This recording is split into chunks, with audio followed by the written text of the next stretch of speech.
Have you ever had your tent collapse in the middle of a storm or woken up drenched in the middle of the night? These are nightmares that every camper dreads. But what if I told you there is a way to avoid these disasters? Well, in this video, I'm going to show you how to choose the right tent for size and comfort. I'm going to show you why testing your gear before you head out on a trip is critical. I'm going to walk you through picking the best campsite and prepping the ground to avoid discomfort and water issues. And I'm going to teach you how to secure your tent properly against the wind using stakes and guy lines. We'll also look at why proper ventilation and insulation will keep you dry and warm throughout the night.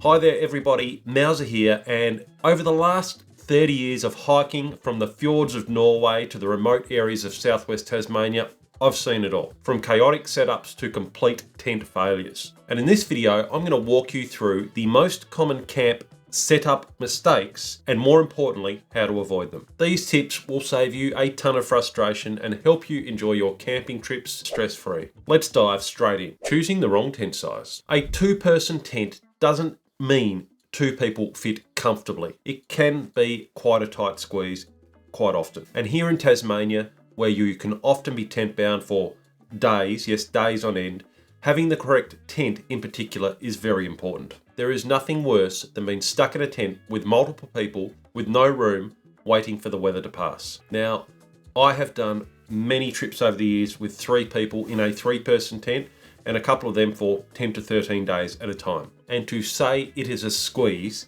is an understatement. You are literally packed in like sardines in a can. While extremely cozy, it's not necessarily all that comfortable. We'll be topping and tailing and stuffing gear everywhere, here, there and everywhere, and generally coordinating any moving inside the tent requires a group decision. But there are some good memories anyway. So these days when I am choosing a tent, I always size up. So for a 2-man trip, we will take a 3-man tent. The level of increased comfort and space we have is a game changer, and believe me, you'll appreciate the extra space, especially for storing your gear on those windy, wet and miserable days. Only earlier this year, we were tent bound for a day, and just being able to have some room to do some stretches and relax and to spread out well, it makes being stuck in a tent all day that much more comfy and enjoyable. So have a think about that next time you're purchasing a tent. Next up, and it's a common thing that I see very often when I'm out on the track, and that is not testing gear before heading out on a trip, especially new gear. You don't want to be wrestling with a new tent in the dark, especially when bad weather hits and you want to get it up in a hurry. This can be a recipe for disaster. Always check your gear at home before heading out so you know exactly what works and whether any pieces are missing. As a general rule, I check gear when I am putting it away after a trip, and I will do another check when I'm packing for the next trip. If there is an item I haven't used, like a tent or a sleeping pad, for a while, I will be checking that stuff before I go out to ensure that it's still functional and still working okay. A sleeping pad with a leak, if you don't test that before you go and you get out there and it's not staying inflated on the first night, that's not a very nice situation to be in. These days, with a sleeping pad, for example, I will always inflate it and leave it inflated for a day or so just to see if there are any leaks prior to every single trip. And with a tent, I will be checking that everything is there in the tent, that no tent pegs are missing, no tent stakes or pegs, whatever you want to call them. We call them pegs. Poles, are they all there? Is the fly sheet all intact still? Are all the zippers working? This step is crucial, and there is nothing worse than setting up camp only to find that you are missing poles, or you're even worse, missing your rain fly. Check your gear. Next up, when we're out on the track, it is a common error that all of us have made at some stage, and that is picking a bad campsite location. After a long day's hiking, when all you want to do is sit back and relax, it's extremely tempting to pick the first flat tent spot that you see when you arrive at a potential campsite or where you've decided to stop for the day. I recall a time I did this back in 2001. We had just walked a massive day in hot conditions. We crossed a creek, arriving at a small flat site, thinking immediately that this was the campsite. Perfect little size for one tent. All excited to have arrived at what we thought was an excellent campsite, we set up camp to relax. But within half an hour, the hot summer conditions produced an almighty thunderstorm and torrential rain. And before you knew it, our campsite was underwater and flooding. After riding out the storm, we found out the next day, when we moved on, that we had in fact set up about 5 minutes before the correct campsite. Big lesson learned that day. So what is the moral here? Well, Avoid low-lying areas where water can pool. Always scout for high ground and check potential hazards like falling branches, that sort of thing, when you are setting up camp. Ever since that experience, I am always particularly careful when selecting a campsite. And if I am at a specified, like a designated campsite on the map where people normally camp, I ensure that I am actually at the campsite when I finish for the day. I actually check, is this the actual campsite that is on the map? Because like that time back then in those days, I thought I was at the campsite on the map when in fact I wasn't. And in addition to that, it always pays to spend 10 or 15 minutes just strolling around the area to ensure you have selected the best site to pitch your tent. And that's where the next factor comes in also, and that is another mistake that I have made many times, and that is ignoring the wind direction. Now, wind can really make or break your night when you're in a tent. You want to always position your tent so that the door faces away from the wind, unless you want to wake up in a flattened tent. Trust me, your tent poles will thank you. Again, I have been there. I've had some extremely windy nights and we've had some damages to tents as a result of it. I'm a little bit anxious to get out and check the damage of the tent because it doesn't look too good. A few broken or bent poles out there, but I'm pretty keen to sort of get going and get off the range down to Lake Rona, because really it's not much fun hanging outside when it's just blowing and cold. So as you saw on that particular occasion, we were extremely lucky to get away with a mostly intact tent, but it did need extensive repairs and a new rainfly. What did we learn from this? Well, maybe we should have spent a bit more time finding a more sheltered site. Where we were located in a fire burnt out area where there was no protection from plant life or scrub, it was extremely exposed.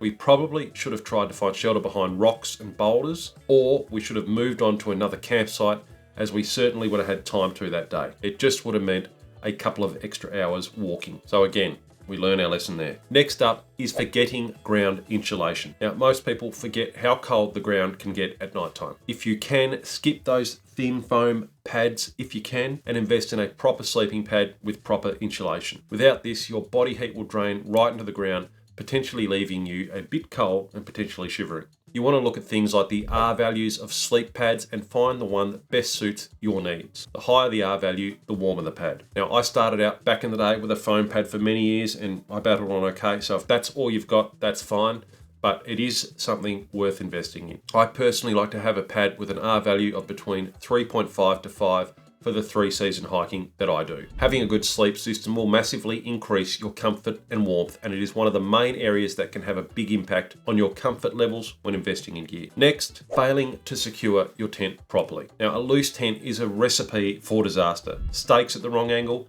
expect it to potentially collapse once a big wind gets up. Always place your tent pegs or your tent stakes at a 45-degree angle, and also ensure you are making use of the guy lines for extra stability. Here in Tasmania, in Australia, where I do the majority of my hiking, we are often in very exposed areas. Ensuring that our tent is properly secure is absolutely critical. On that trip I spoke about a moment ago before with the high winds, well, it was so windy that it actually ripped the guy lines from the attachment points on the rainfly. The stakes did not budge and they were firmly secured. But I dare say that if we hadn't had it properly secure, then we may have lost the entire tent as opposed to repairable damage that we experienced on that trip. So that is definitely one to think about. The next one is leaving the tent doors unzipped. So this is one you can regret sometimes if you do it. If you don't do it, you wouldn't regret it. But staking your tent out before zipping the doors up. If you don't zip the doors up first, you'll never get the tension right and rain or bugs will find their way in. Now, this one is a bit of a bugbear for me. I find it particularly annoying when I go to set up a tent and all the zips are undone or not completely done up. Whenever I'm packing up my tent, after I've given it a bit of a shake out and a clean out, the first thing I do before going to pull out all the stakes and pegs is to ensure that all the zips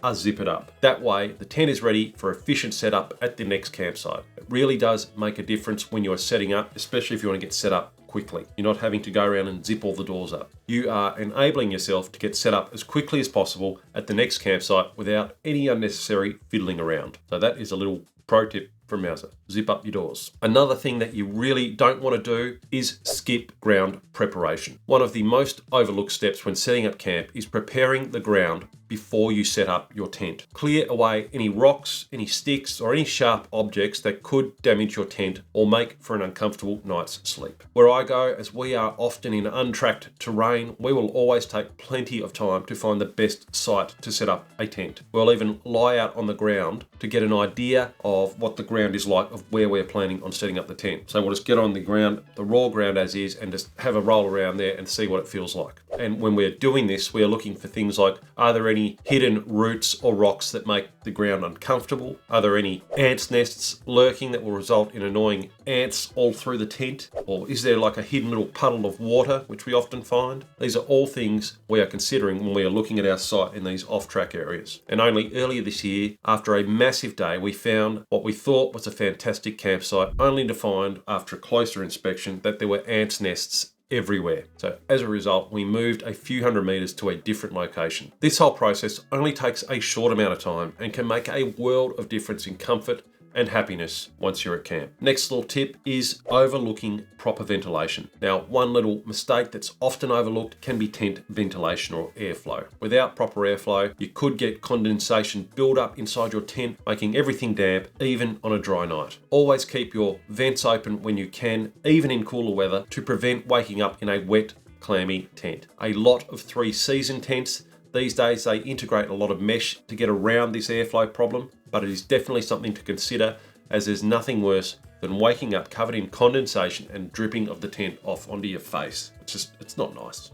And this next little tip, well, forgetting weather prep. You need to always be expecting the weather to change. Don't forget your weather preparation. Even if it's sunny when you set up, stake down every part of your tent and double check your rainfly. Weather can change fast and you don't want to be scrambling in a storm, putting in extra pegs or guy lines. Like I've already discussed here today, I've been in these situations and it is not fun. Ensure your campsite is set up in the best way possible to cope with the worst that the weather can throw at it, no matter what the conditions are when you arrive at the camp. And if you want to know which tent I'm currently using to cope with the extreme weather here in Tasmania, then check out this video where I go through the tent that I'm currently carrying with me out on the track.